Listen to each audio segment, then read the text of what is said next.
So, new podcast in the description. Spoke on the 76ers and their burner account controversy and how they can attempt to resolve that situation, and then Pusha T and Drake and that beef. So now, we head on to the Houston Rockets. They gave the Warriors their best shot, man. Got them to a Game 7. If Chris Paul was healthy, maybe they end up winning that series. Maybe if they don't shoot historically bad on open threes, they win the series. Whatever it may be, but they're eliminated. The unfortunate thing with the Rockets is that this may have been their one real chance at getting to this point and actually having a chance to win the conference finals versus the Warriors, and then we assume win the NBA finals against, it would be Cleveland now. But when you look at their free agency situation right now with Chris Paul, Clint Capella, Trevor Ariza, on top of just the age of this team and some of the seasons that their guys had, is it possible that they never get back here? Okay, now, assuming that everyone comes back, which is, a tough thing, then I think that they could do it. But we have to start with first Chris Paul. He's 33 years old currently. It seems like he's aging pretty okay. It seems like you are going to get about 60 games from him a year, which, that's fine. You can survive with that because in the postseason, the dude was awesome. I mean, you could say that game that they won in Golden State, big reason was because of the fourth quarter that Chris Paul had and the just his smarts, his tough shot-making ability, and all that stuff. And just like the extra kind of attitude that he brings to this Rockets team as well is huge as well. But his contract situation is a thing. Now, CP3 is up there in age, and I'm going to assume the dude wants to win a championship, so maybe he would be willing to take less money. But he's also one of the prominent members of the Players Union, and the Players Union is the reason why the salary cap went up, and as a result, max contracts are larger, and players in their 30s are able to get more money than someone who's like 25. So there's a decent chance that CP3 wants to cash in on that, and if that's the case, you're forced to pay him like over $30 million a season.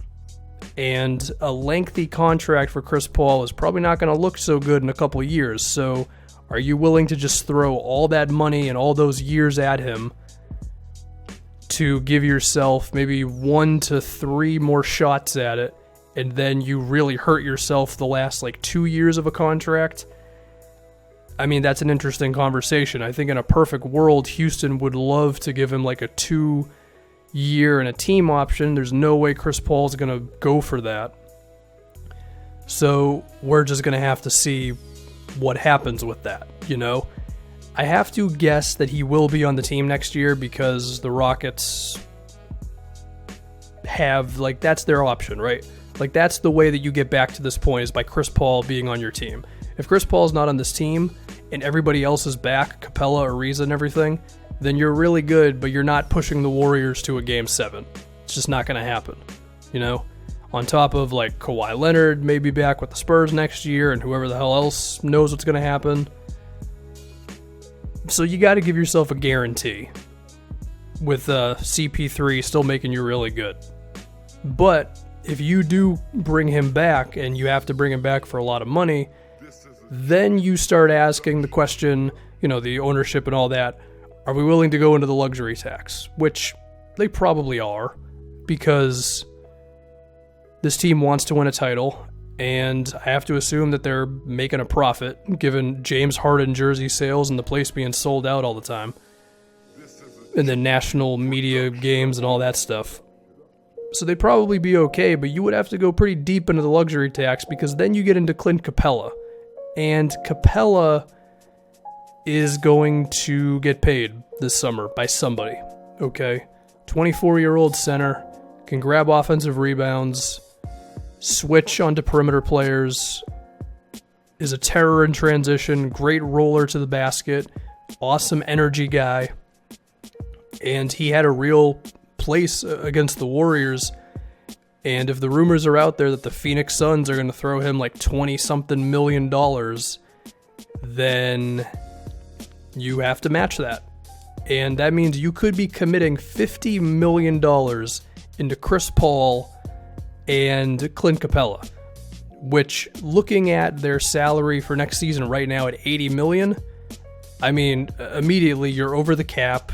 And I mean, sure, there are still some gymnastics you could run in terms of like Eric Gordon's contract being actually pretty tradable, and you do have some draft picks moving forward. So there are still moves you could make if you wanted to get yourself into like something really crazy. But, you know, that's a lot of money committed to a team, right? Now, I guess one thing you could attempt, which would be trying to find a quote-unquote replacement for Capella, like a Dwayne Dedmon, for example. I mean, Dedmon's nice. He doesn't have Capella's athleticism. He doesn't have his finishing around the basket. He's just not as good, right? Now, he does shoot some threes, so maybe they would love that. But there's not going to be a real replacement for Clint Capella that they're going to find. And I think we would all agree, like, Capella's kind of the perfect center for this team because his ability to just screen, not worry about how many points he actually scores, grab offensive rebounds and all that, like, he's just great. He's great for them.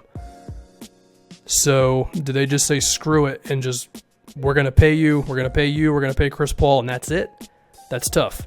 Next, we look at Trevor Ariza as well as Mbah a Moute, two guys who were pivotal for them this season. They did miss Mbah a Moute in the series against the Warriors because, you know, he's one of the better wing defenders in the league, and he was making his open shots this season. I mean, what did he shoot? He shot 36% on about 3 attempts a game, which is by far the most he's ever taken. So I do think he is just someone who matters. I mean, he doesn't have as big of an impact as like Ariza does, so I think if you have to let Mbah a Moute walk to keep Ariza, then you do it. And I mean, I think you could risk re-signing Gerald Green, or you could risk just finding some other wing like mid-season next year to just give you those Mbah a Moute minutes. You're probably not going to find as good of a defender, but it is possible that you could find someone who's like close enough to him, so he could be gone next season.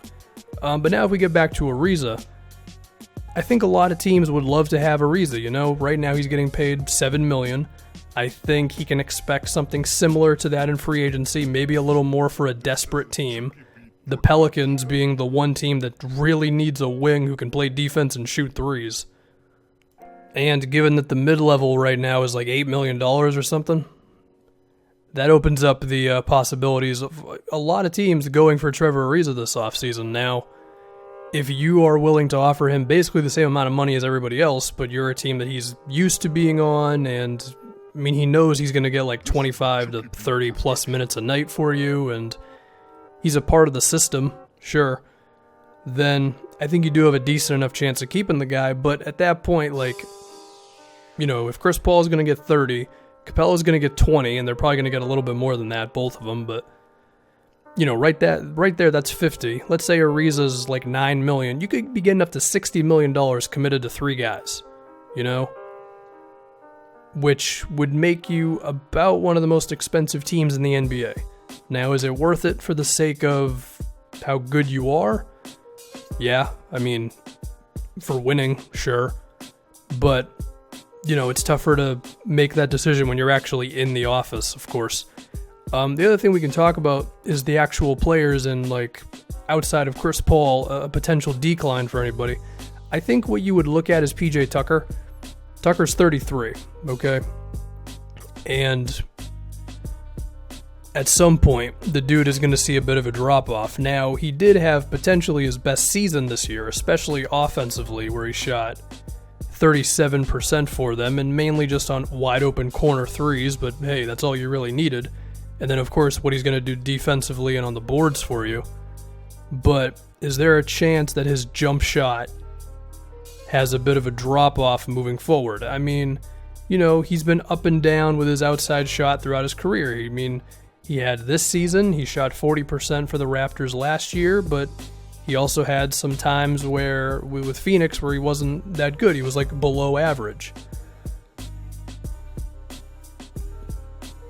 And what may be even more obscene is that in the playoffs, he shot 47% from outside. There's a chance that he never does that again for this team. And he's like Andre Iguodala, where he's like average in the regular season and the playoffs come around, and sometimes he's a guy who the defense can just leave totally wide open and they don't have any real problems. But of course, he could also be totally fine and he could maintain this for a little while. So I'm not saying that there's no chance Houston is not going to be back here. There's a decent chance that they will be back here more than one time. But I do think there's also some fears. Chris Paul's age, the amount of money that you're going to have to commit to a couple of these guys to keep this roster together, and, maybe some natural decline as well. But hopefully they can be back here, because if you look at just the NBA landscape, especially in the West, they're pretty much the only team that I think has a real chance against the Warriors. And again, like if Chris Paul's healthy, they might win this series. So hopefully they can get back here, but it could be a kind of rocky offseason. We'll just have to see.